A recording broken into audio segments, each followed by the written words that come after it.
I used to live in a fancy area called Packingham in Melbourne. It was full of big, nice houses and successful folks. One of those houses was owned by a man named Michael Griffey, who was 45 years old. He lived there with his wife, Diane, and their kids. But here's what's interesting. Michael wasn't home a lot. He had a job that kept him really busy, so he stayed in an apartment in Melbourne most of the time. His company, DM Plaster Transport, kept him really busy with lots of work deals. On 31st December, Diane and the kids had a huge party for New Year's Eve. Loads of people came, happy about how well their year went, and they had yummy food and drinks. But guess what? Michael didn't show up. When people asked Diane, she said he might be around, maybe with friends or talking to waitresses. But that wasn't true. It turns out Michael was there, but in a surprising way that nobody knew about.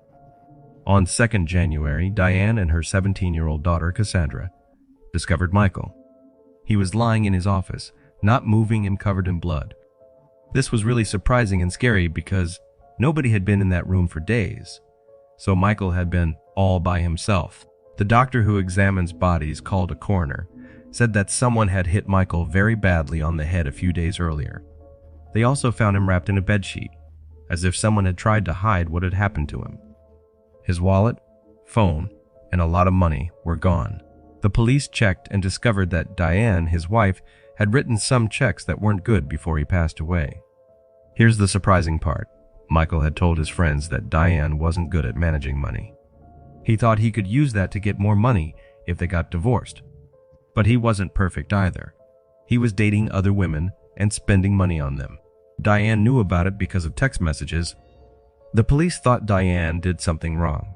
They caught her before, but it was tricky because there wasn't much evidence. Then something strange happened. Cassandra, who was Michael's daughter, said she did it, but her story didn't make sense. The police didn't believe her, and it made people wonder why she would even say that. They also checked out Kenny, who was Michael's son. Kenny seemed to be enjoying a fancy lifestyle with expensive cars, but there wasn't a lot of evidence showing what he actually did. There was another woman named Jillian Gold, who was one of Michael's girlfriends. She had been with him for a long time, but it didn't seem like she had a reason to hurt him. The investigators thought maybe another woman got angry when Michael broke up with her, but Jillian didn't know who that could be. Michael's sister, Katrina, had a weird talk with him a month before he passed away. She felt like something was wrong. Her talk with him became really important for the investigation. Many years later, they discovered that Michael's company owed a lot of money. That might have caused problems with some risky people. The police guessed that maybe he knew something bad might happen, so he stayed away from home. The cops worked really hard, searching everywhere in the big house, talking to everyone at the New Year's Eve party, and looking through papers at Michael's company. They asked Diane a lot of questions, trying to figure things out. They were interested because she had money troubles and a difficult relationship with Michael, but they couldn't find enough proof to blame her for anything. Cassandra said she did something, but it didn't make sense. The police thought she might be protecting someone, but they didn't know who. Kenny liked parties too much to plan something like that, so they didn't think he did it. Jillian, who had been Michael's secret girlfriend for a long time, didn't seem to be part of it in the end. Before Michael passed away, when Katrina talked to him, it made the police think he might have known something wrong was going to happen. The problems with his company's money seemed like it could have caused something really bad. The police tried really hard to figure everything out, but even though they worked a lot, they couldn't catch the person who hurt Michael. It's scary to think that someone's family might be part of something so terrible. Right now, the person who hurt Michael is still not caught and is free.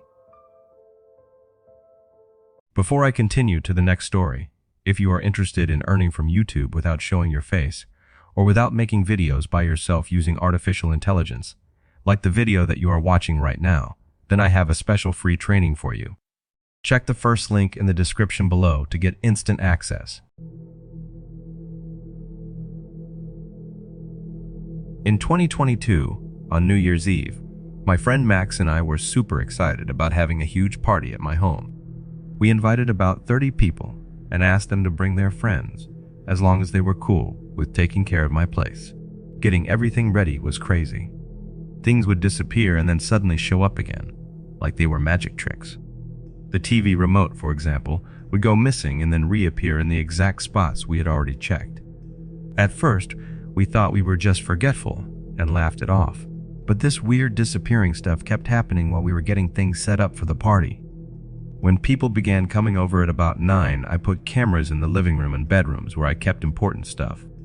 But even when everyone was around, things kept disappearing. I really wanted to flaunt my new sneakers, a gift from my girlfriend for Christmas, but I couldn't find them anywhere. And then I saw that my bedroom window was wide open. It was strange, and I thought someone at the party might be playing tricks. When it was almost midnight, everyone got together to watch the ball drop on TV. I saw a tall guy wearing a long black coat standing with his back to the TV. I wanted to ask who he was, but then everyone started shouting Happy New Year. And I couldn't. After everyone stopped cheering, I noticed the tall guy was gone. I asked my friend Alan where he went, and Alan said the guy was Tom's friend.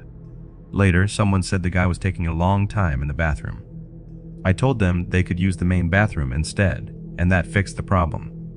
As the night got later and some folks left around 2 a.m., my girlfriend and I planned to tidy up the next day. But when we looked, her bag and one of my fancy watches were gone. We got worried, so we rushed to the bedroom, stopped the cameras, and watched the video to see what happened. We watched the video quickly and saw Tom's friend going through our things in the guest room. I felt really mad and edited a part of the video to show Tom. But I got really surprised when Tom said he didn't know that person. I got scared and messaged everyone who was at the party, but none of them knew who he was either. The video showed a guy sneaking into our bedroom. He threw our stuff out the window and hid under our bed.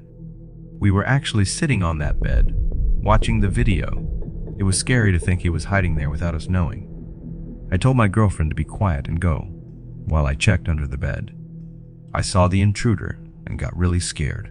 We were so scared that we couldn't move. We called the police and held on to kitchen knives until they came. The police took the video to check it out and said they'd look into it. But as time went by, we heard nothing back. They looked around the place, but couldn't find the person. It was upsetting and made us feel really uncomfortable and like our privacy had been invaded.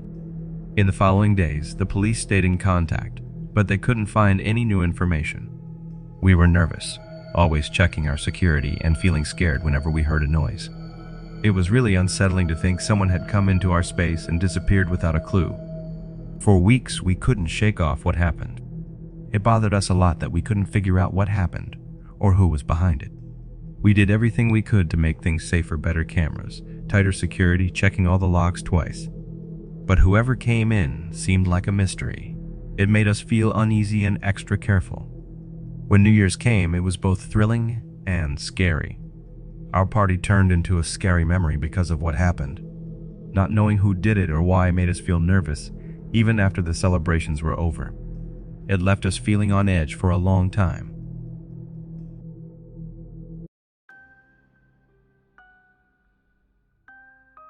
For some background, I'm a guy, and this happened a while ago.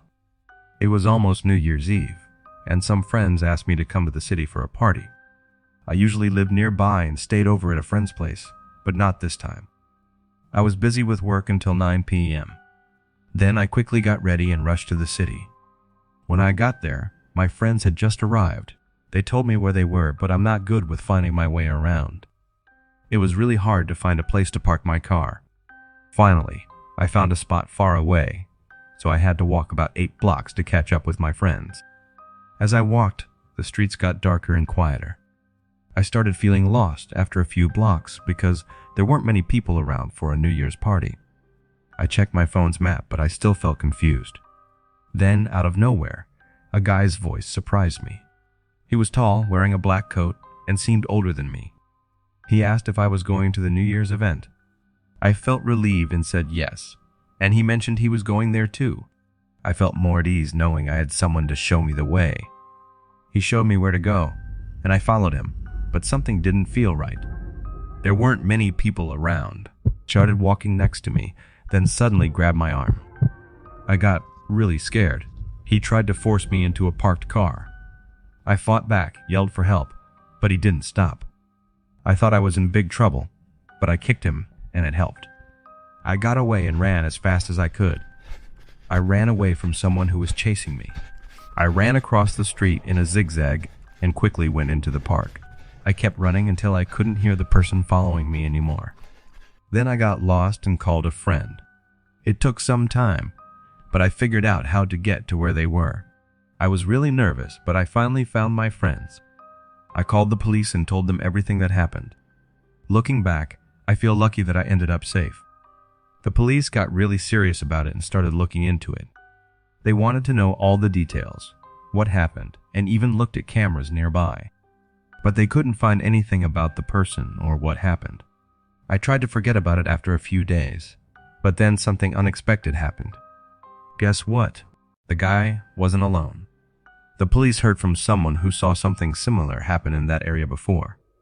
It wasn't just one time. It happened more than once. They found more people who saw it too, and found out about a few other times.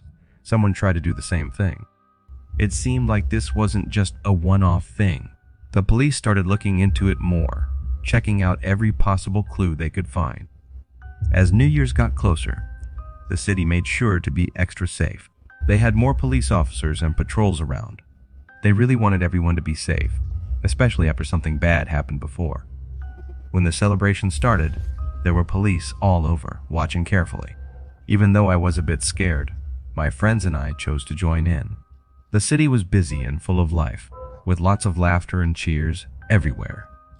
We wanted to enjoy the fun, but we still felt uneasy. Something had happened earlier that was hard to forget.